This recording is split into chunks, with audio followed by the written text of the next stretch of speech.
Agora eu quero chamar a sua atenção para um assunto importante, porque os brasileiros continuam reclamando e muito dos excessos cometidos por empresas de telemarketing. Agora, a Anatel promete, mais uma vez, endurecer as ações para aliviar a vida dos consumidores. Assunto para Letícia Miyamoto, que chega ao vivo. Letícia, seja bem-vinda. O que a agência pretende fazer agora, hein?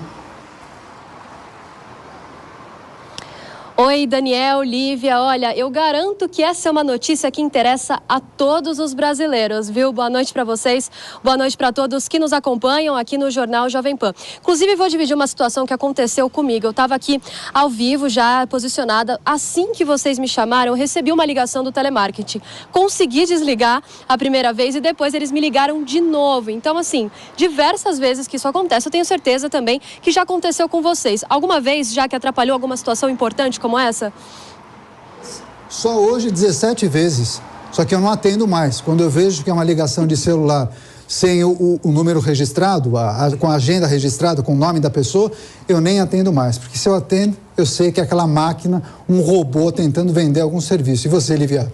3 ligações, estava conferindo aqui, só durante o jornal. 3. Pois de é. números diferentes, mas muito possivelmente da mesma empresa, tentando de outras formas me convencer a atender. A gente fica nervoso, né? Tem que estar com a terapia em dia, viu, Letícia? Não é meu caso.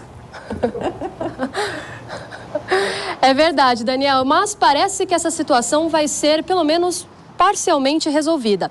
A Anatel já estuda medidas junto com as empresas de telefonia para que as empresas de call center, de telemarketing, sejam identificadas. Caso essas empresas de telefonia, que eu citei de call center, façam adesão, né, a essa medida, essas chamadas vão ter algumas características importantes aos consumidores, que são elas como o nome da empresa, o número, a logomarca da empresa e também o assunto, ou seja, ao que se trata aquela ligação. Um ponto muito importante também é que a ligação vai ser autentificada, ou seja, aquele número vai ter um selo que vai demonstrar ao consumidor que não se trata de uma fraude. Esse, inclusive, é um dos principais pontos da Anatel com essa medida. Essa proposta deve começar a ser implementada ainda este ano, mas deve ganhar adesão de fato em 2024. As empresas que adotarem a essa proposta, a essa medida, não vão mais precisar, também um ponto importante, utilizar aqueles prefixos 0303 que identificam chamadas de telemarketing ou aquele prefixo 0304 que identificam as chamadas de cobrança. Lembrando que essa medida é opcional a essas empresas de call center, mas há uma expectativa de grande adesão dessas principais empresas de telemarketing.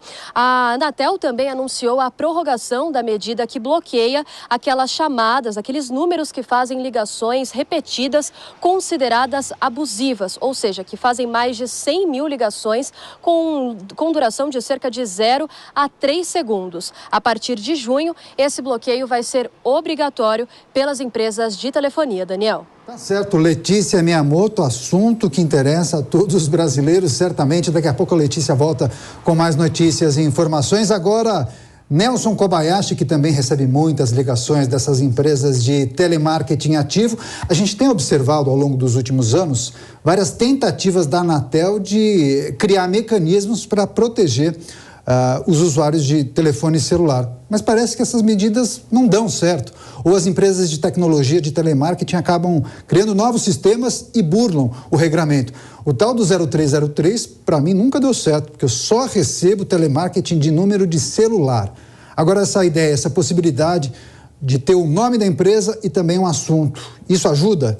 Ajuda e deveria ser obrigatório, né, Daniel? Isso aí é medida abusiva contra o consumidor. A gente vê uma evolução no direito do consumidor em relação a essas questões de telemarketing, né? Porque não basta que haja um abuso em relação a cobranças, por exemplo, de pessoas que devem. É preciso que haja respeito, inclusive, ao tempo, à paciência do consumidor. A gente viu, por exemplo, no judiciário, nos últimos anos, algumas indenizações exatamente pela perda de tempo do consumidor. Pessoas que devem ficar horas, por exemplo, numa linha telefônica para cancelar um serviço, por exemplo, tem conseguido indenizações pelo tempo perdido com essas empresas. E é tempo perdido não só quando o consumidor liga, mas quando é demandado. Imagine se você atendesse a todas essas 17 ligações, quanto tempo do seu dia não estaria sendo perdido. É claro que isso é dano moral, é dano patrimonial, porque tempo é dinheiro, e isso precisa ser cada vez mais alvo de entidades como, por exemplo, do PROCON e do IDEC, que são entidades de defesa do consumidor.